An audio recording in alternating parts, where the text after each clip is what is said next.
But the decision of what is actually done is made between the clinician and the client. It's very conceivable that a practitioner could use a less well-supported intervention over one with greater research evidence and still be practicing completely consistently as an evidence-based social worker. For example, have you ever heard the idea that EMDR is an evidence-based intervention? What if your client's blind? How are they going to track your finger back and forth? Or have you heard that CBT is a good intervention for people with depression? Well, it is. What if your client has an intellectual disability and they can't follow the exercises and do the steps required for CBT? Or suppose you've heard that blood transfusions are a good treatment for a client with a particular medical illness. Well, that may be true, but if the client's a Jehovah's Witness, they're not going to want to accept blood, and you would do something else. Yet you would still be practicing consistently with evidence-based practice model, even though you wouldn't be using the most research-supported intervention. Each of these initiatives, empirical clinical practice, empirically supported treatments, and evidence-based practice, originated in different disciplines that are quite different from each other. The two former ones, empirical clinical practice and empirically supported treatments, have been largely superseded by the evidence-based practice model, and even the American Psychological Association is using that language, although they confuse it with empirically supported treatments. Nevertheless, it appears to be thriving in the health and human services field. For example, about 10% of the leading social work academic programs now include the phrase evidence-based practice in their mission statement. Michael Osko at the University of Georgia just did a paper on that. Although EBP continues to be frequently misrepresented and distorted in our literature, it does seem to have considerable appeal in our field. We now see professorships in evidence-based interventions. We see centers for evidence-based social work. Some schools of social work have actually adopted EBP as their conceptual framework. Well, what are some other things that can be done to encourage practicing social workers to draw upon research findings to help decide what services to provide? Well, one very important thing I think we can do is being more proactive in insisting that clients have a right to effective treatments where such interventions are known to exist. This should be construed as both an ethical mandate, but also a legal one. Here's what the NASW Code of Ethics has to say regarding this issue. Social workers should provide services based upon the most current information and knowledge available in the profession. Social workers should critically examine and keep current with emerging knowledge relevant to social work. We should routinely review the professional literature and participate in continuing ed relevant to social work practice and ethics. We should base practice on recognized knowledge, including empirically based knowledge relevant to social work. Notice that recognized knowledge and empirically based knowledge are sort of like seemed equivalent. That's absurd. I mean, bloodletting at one time was considered to be recognized knowledge in medicine, but it was never empirically supported. And in medicine, an empirically based approach would always trump something that was widely recognized, no matter who recognized it or how widely recognized it would be. I judge these NASW standards to be relatively weak in terms of promoting clients having access to research-supported interventions. Seeking additional guidance, in 2008, I wrote to the NASW Ethics Office and asked for written answers to the following three questions. Is a social worker who provides an intervention that lacks any scientifically credible evidence that it helps clients acting unethically? Is a social worker who provides an intervention that scientifically credible studies have shown to be ineffective acting unethically? And then lastly, is a social worker who provides an intervention that scientifically credible studies have shown to be harmful to clients acting unethically? I pointed out in my letter the precedent that the NASW itself had established in 1992 when they published a position paper on reparative therapy. These are psychotherapies that attempt to convert gays and lesbians to heterosexuality. And the NASW position paper in 1992 said that the practice of reparative therapy by social workers is inherently unethical in part because it lacks empirical support. I thought that was a great statement. It was a very ethically forward-thinking statement for them to take. But I wanted to see if they would be willing to extend it to other interventions besides reparative therapy. I anxiously awaited a reply. Months went by. Eventually I got a response. I was told that the NASW's Office of Ethics and Professional Review did not provide written replies to ethical queries. Instead, I was advised to call their office and a staff member. would point out to me sections in the NASW Code of Ethics which bore on my questions. Now you're laughing. I was shocked. My professional association declined to provide me with a written answer to the ethical suitability of social workers providing therapies whose research had shown to be harmful. This was very disappointing to me, and very shortly thereafter, after 30 years, I allowed my NASW membership to lapse. Contrast these relatively weak NASW standards with those from a related discipline, one to which I also belong, called behavior analysis. They have a practice discipline, they have credentialing, they have licensure in some states, they have a code of ethics. Here's what the behavior analysts have to say. The behavior analyst always has the responsibility to recommend scientifically supported most effective treatment procedures. Or, clients have a right to effective treatment based on the research literature and adapted to the individual client. Well, I like that. Well, I turn to another discipline, medicine. This is the Code of Ethics from the American Medical Association. They say in their own Code of Ethics, treatments which have no medical indication and offer no possible benefit to the client should not be used. They also say the treatments which have been determined scientifically to be invalid should not be used. Among the various treatments that are scientifically valid, medically indicated, legal, and offer a reasonable chance of benefit for clients, for patients, the decision of which treatment to use should be made between the physician and patient. I think these are great standards. Why don't we incorporate something like this in our Code of Ethics? Well, there's more.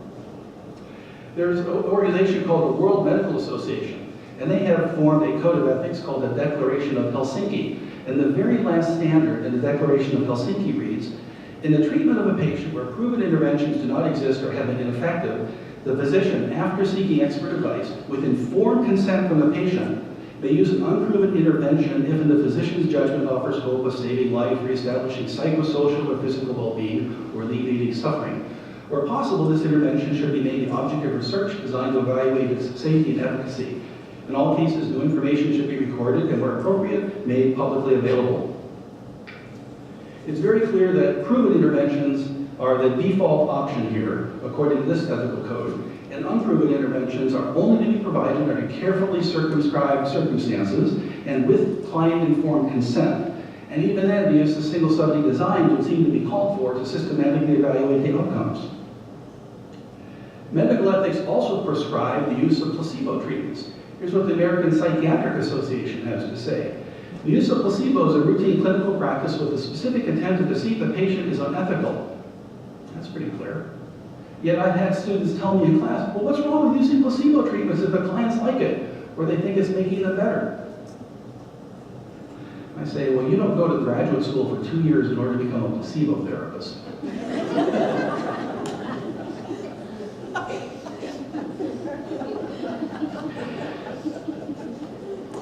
I believe that these stronger ethical guidelines found in related disciplines such as behavior analysis and medicine are admirable and provides much greater assurance that clients will be provided with genuinely effective services as opposed to placebo treatments, pseudoscientific ones, or magical therapies.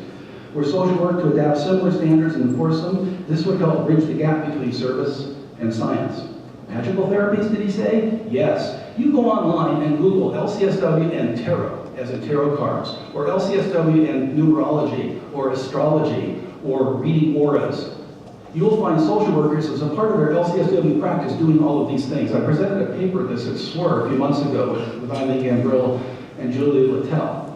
And bless her little heart, Gina Nastis was in the audience, and she's the president of NASW, and afterwards she contacted me and asked for my PowerPoint because I had some slides showing how NASW was approving continuing education on these magical therapies being provided by social workers, communicating with the spirits of the dead as a part of social work practice. And she said she was going to bring it to the attention of the NASW board. Well, I hope so. I hope that something is done. Relatedly, I would like to see lawsuits filed by clients for a problem for which there are no effective treatments, who are not provided these therapies, in lieu of receiving interventions with minimal or no credible research support. Social workers providing services lacking a credible research foundation for client problems, which do enjoy such support, things like anxiety disorders, depression, substance abuse, and developmental disabilities, and so forth and so on, should be sued for malpractice If one or more lawsuits of this nature were to be successful, this would dramatically reduce the provision of ineffective, harmful, or pseudoscientific treatments, which I think would be a good thing. We saw a bit of this back in the 90s when repressed memory therapies were the focus of some lawsuits by clients who had fake memories implanted and accused their parents of abusing them and lacking evidence. Along the same lines, I think that insurance companies should increasingly demand that social workers provide accurate descriptions of the interventions that they provide and only reimburse for services aimed at a particular problem which is supported by credible scientific research.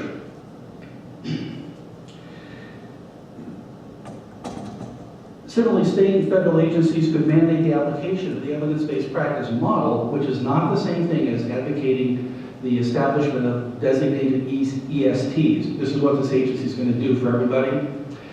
But mandate the use of the evidence-based practice model for use with their clients, and ethics complaints can be filed with the NASW or the state licensing board against social workers who continue to provide unproven interventions. This latter initiative could be called negative evidence-based practice, as opposed to positive evidence-based practice, which is concerned with promoting good stuff. Negative evidence-based practice, I think I coined this, is aimed at trying to get rid of or suppressing the bad stuff. What I'm suggesting may be seen as strong medicine, no pun intended, but these recommendations are completely consistent with the NASW Code of Ethics. And I've got a couple of quotes here from that. Some other things that can be done to encourage practitioners to engage in research. Teach them about user-friendly evaluation designs, pre-experimental designs, quasi-experiments, single subject designs, not the ones that are real internally valid, but ones that answer simple questions like, did the client improve over time? Or did this group of clients get better after they received social work services or after they were in our program? That's not the same thing as making a causal inference. And everybody has vast opportunities to answer questions like that, and most agencies don't have that information. If you go to most agencies and say, how are your clients doing a year later, most of them don't know. Or are your clients better off when they terminate services compared to when they came in? Most don't know. Very simple, non-experimental designs questions, and we should teach students about using those types of things and maybe even have them built into their field experience during their last semester or so. I found that offering students and practitioners co-authorship on papers is a very strong incentive to get them to collaborate and get involved in research projects. And of course, submitting proposals by practitioners to the SWIR conference, the deadline is the 30th of April, is a good idea too, to get them to come. We as, well, let's get that, so I'm going to start early on here. Academics can use the not inconsiderable leverage of their position to encourage their students to undertake intervention research. Sheldon Rose in 1988 wrote a wonderful article in the Journal of Social Work Education on how he had 18 students in a row conduct randomized controlled trials on group work through his doctoral program at the University of Wisconsin in Madison. And that same year, Diane Harrison and I wrote a similar paper in the same journal encouraging a doctoral student research agenda on intervention research. What can we do to get academics to do more practice-relevant work? I think one very good step is to ask that social work researchers who are doing research on practice have licensure, so they're actually practitioners themselves. I know this is a controversial issue, and it would be administratively very difficult to undertake, but do you think they have physicians in the medical school who can't practice medicine in Texas? Do you think they have lawyers in the law school teaching litigation in the courts, litigation in the classroom, who can't practice law in Texas? Why should we not have our social workers who are teaching practice themselves be able to practice what they preach? I also think it important that social work academics who teach research should themselves have a background in research. Just as we expect somebody teaching child welfare practice to have some experience in working with children, youth, and families, or a faculty member who teaches a course on group work have some background and experience in running groups, shouldn't we expect that faculty who teach research have a publication record and different types of research, perhaps? I've seen lots of people who publish nothing and they're teaching a whole semester-long class on single-subject design. They've never done one. That's not good academics. I want to close by mentioning a few bridge builders. These are people that I think have really exemplified the very best efforts in our field to bridge the gap. Number one, not in chronological order, is Gail Steckety, the Dean at Boston University School of Social Work. She has an MSW and Ph.D. from Bryn Mawr. She's got over $2 million in external funding. For 30 years, she's been publishing in areas like OCD, post-traumatic stress disorder, and compulsive hoarding. His work is widely cited. And she's developing interventions like self-help books to help people help themselves. And she's just been a fabulously productive scholar with over 50 chapters and 150 peer-reviewed journal articles. Myrna Weissman. Myrna's another one. She has an MSW. She invented, with her husband, Joe Claremont, interpersonal psychotherapy, which is a research-supported treatment for depression. She's published dozens of articles in the Archives of General Psychiatry. She's got a new edition of her manual on interpersonal psychotherapy out there. She's publishing the Proceedings of the the National Academy of Sciences. And she does a lot of work with clinical trials involving Africans, African Americans, and Hispanics. I mean, she's just a wonderful, wonderful resource in our field. A friend of mine is Stephen Wong. He got his MSW from University of Washington and his PhD in behavior analysis from Kalamazoo. And he's had a very extensive career focusing on the use of single subject designs, 30, 40 articles, and he's just been a marvelous role model. And I've got one other to mention, Gerard Hogarty at the University of Pittsburgh School of Medicine, but Susan's getting ready to get the hook out. So, I want to close with a quote from our best friend, Hillary Clinton. Quote, "There are some people who can't be confused by the facts. They just will not live in an evidence-based world, and that's regrettable." End of quote. She just said that a couple months ago. Guess what her husband said? Our friend Bill. Quote, "I think 2 and 2 make 4, not 3 or 5. I'm an evidence-based guy. We're trapped in a reality-based world." End of quote. Bill Clinton. So, we know what to do. Thank you very much.